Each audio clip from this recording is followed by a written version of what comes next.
Hi hello welcome to my channel మై సెల్ఫ్ సుప్రవీణ. అందరూ ఎలా ఉన్నారు? నేనైతే చాలా బాగున్నాను. మీరందరూ కూడా బాగుండాలని మనస్ఫూర్తిగా కోరుకుంటున్నాను. ఇంకా ఎవరైనా మన ఛానల్ని సబ్స్క్రైబ్ చేసుకోకపోతే డూ సబ్స్క్రైబ్. ఈ వీడియోలో నేను మీకు మా ఊర్లో గురు పౌర్ణిమ సెలబ్రేషన్స్ ఎలా జరిగాయో చూపించాలనుకుంటున్నాను. ఇప్పుడు నేను చూపించేది సతానంద యోగి ఆశ్రమం అన్నమాట. ఇది మా ఊర్లోనే ఉంటుంది. ఇక్కడ గురు పౌర్ణిమ, మహాశివరాత్రి సెలబ్రేషన్స్ బాగా జరుగుతాయి.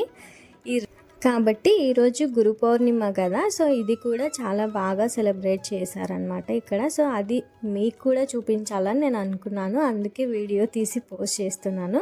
సో ఇప్పుడు నేను చూపించేదంతా సదానంద యోగి ఆశ్రమం అనమాట. ఇక్కడ ఇప్పుడు కనిపిస్తుంది కదా వీడియోలో, ఇక్కడ మనం పైకి వెళ్తే ఇక్కడ ఒక రూమ్లో సదానంద యోగి గారిది సమాధి ఉంటుందన్నమాట. సో దానికే మనం పూజలు అవన్నీ చేస్తారు.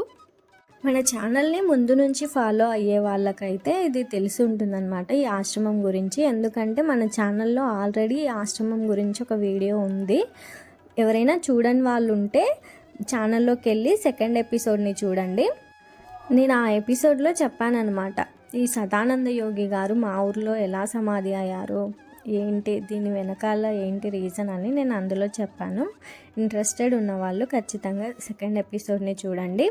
సో ఈరోజు గురు పౌర్ణిమ కాబట్టి ఈ సమాధి మొత్తం చాలా అందంగా డెకరేట్ చేశారు. చాలా బాగా అనిపించింది.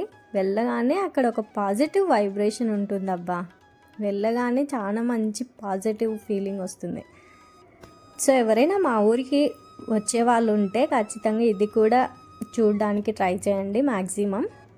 అసలు ఈ గురు పౌర్ణిమ రోజున ఎందుకు జరుపుకోవాలి అన్న విషయానికి వస్తే, మనకు విద్యను అందించిన విద్యా గురువులను, ఆధ్యాత్మిక గురువులను గౌరవించడానికి జరుపుకుంటూ ఉంటారు. యాక్చువల్గా గురు పౌర్ణిమని వ్యాస పౌర్ణిమ అని కూడా అంటారంట. వ్యాస పౌర్ణిమ అని ఎందుకు అంటారు అంటే, ఆ రోజే వేదవ్యాసుడు పుట్టినరోజు అయినందు కారణంగా వ్యాస పౌర్ణిమ అని కూడా అంటూ ఉంటారు.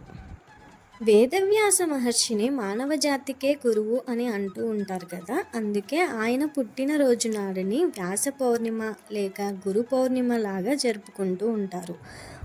ఎంతో కాలం నుంచి ఒకరికి సాగిన వేద జ్ఞానాన్ని అంతటినీ ఒక చోటికి చేర్చి గ్రంథస్థం చేసిన వారే ఈ వేదవ్యాస మహర్షి. ఆ గ్రంథస్థాన్ని కూడా మళ్ళీ 4 వేదాలుగా విభజించి మనకు సామాన్యులకు కూడా అందేలాగా చేశారు ఆయన.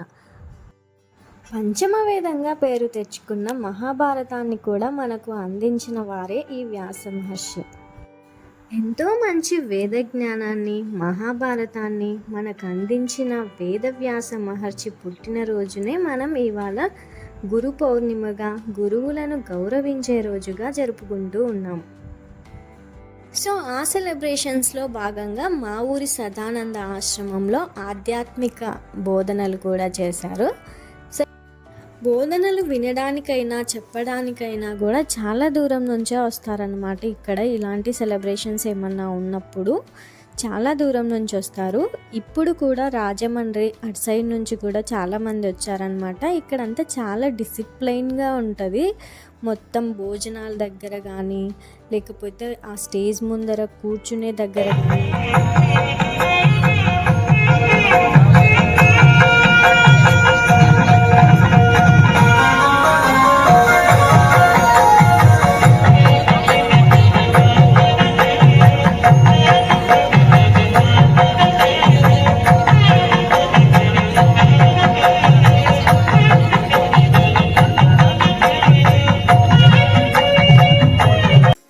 భిక్షమయ్య అనే సార్ ఒక ఆయన వచ్చారు. ఆయన స్పీచ్ నేను విన్నానమాట. నాకు అర్థమైంది. నేను ఒక చిన్న సెంటెన్స్లో మీకు కూడా చెప్తాను. ఆయనకి చిన్నప్పటి నుంచి కూడా చాలా రోగాలు ఉన్నాయంట. బోన్కి సంబంధించినవి, లంగ్స్కి సంబంధించినవి, ఇలా చాలా.